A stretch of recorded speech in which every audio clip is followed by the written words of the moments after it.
Well, gracious greetings, saints and family and guests. Welcome to another edition of Living Water for Thursday.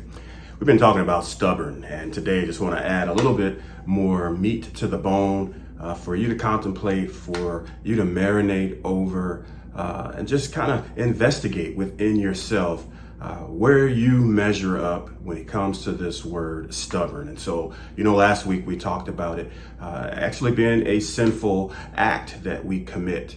And I'm here in Fresno, California at our California Southern Baptist Convention, where there are members of churches, there are obviously Christians, but then there are primarily here pastors of churches.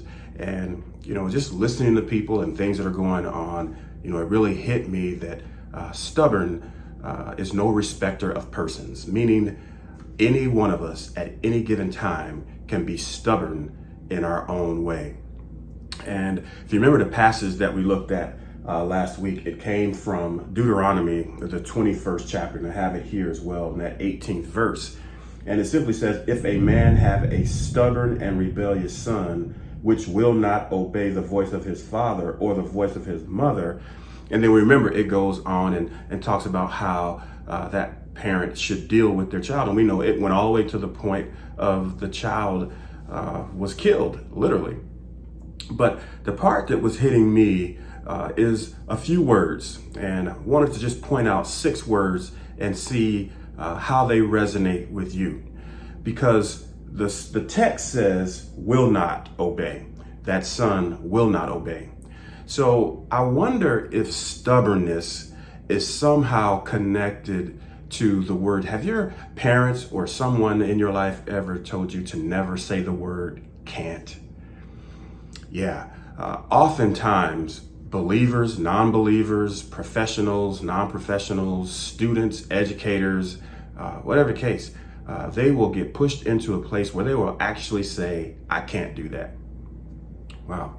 Another word closely associated with can't is I won't do that. I can't, I won't. And then one that is just like won't, that we say that, your parents probably used to say, don't use that word because it's not a real word, is ain't, right? I ain't gonna do that. And so I can't, I won't, I ain't. And probably not the best English, but you know what we're getting at.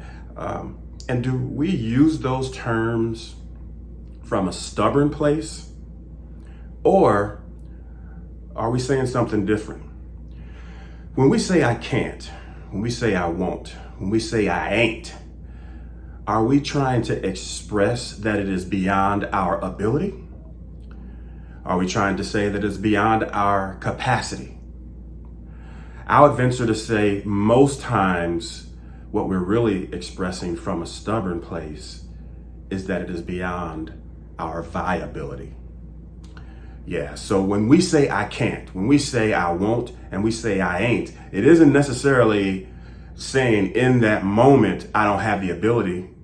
I can actually do it. It isn't saying I don't have the capacity, because the capacity does dwell within me. What it's really saying is it's not within my viability. It's not within my worldview. It's not the way I think. It's not the way I believe. It's not the position that I want to take. And so right or wrong, and in a lot of cases, even when it's wrong, I'm going to stay where I'm at. Man, but sometimes in order to move forward, there has to be some toleration. Sometime in order to move forward in a healthy way, there has to be some compromise.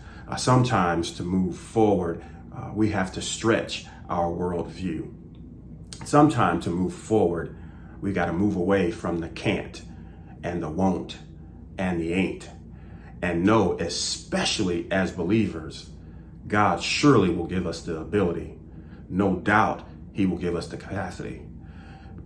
And all we have to do really is work through our own viability. See if that connects with you in any form or fashion, because if this son would have moved away from can't and won't and ain't when it came to drinking and doing other things that was against his parents' wills and desires, man, he might have lived a much longer and blessed life. And so the effects that it can have and the ramifications that it can have are endless. We'll continue to unpack this, but look through those and really see and investigate within yourself.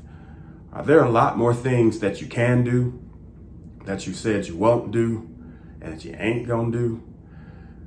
Yeah. Do I need to change some viability and use the ability and capacity that God has given me? Continue to make God proud in all you say and do.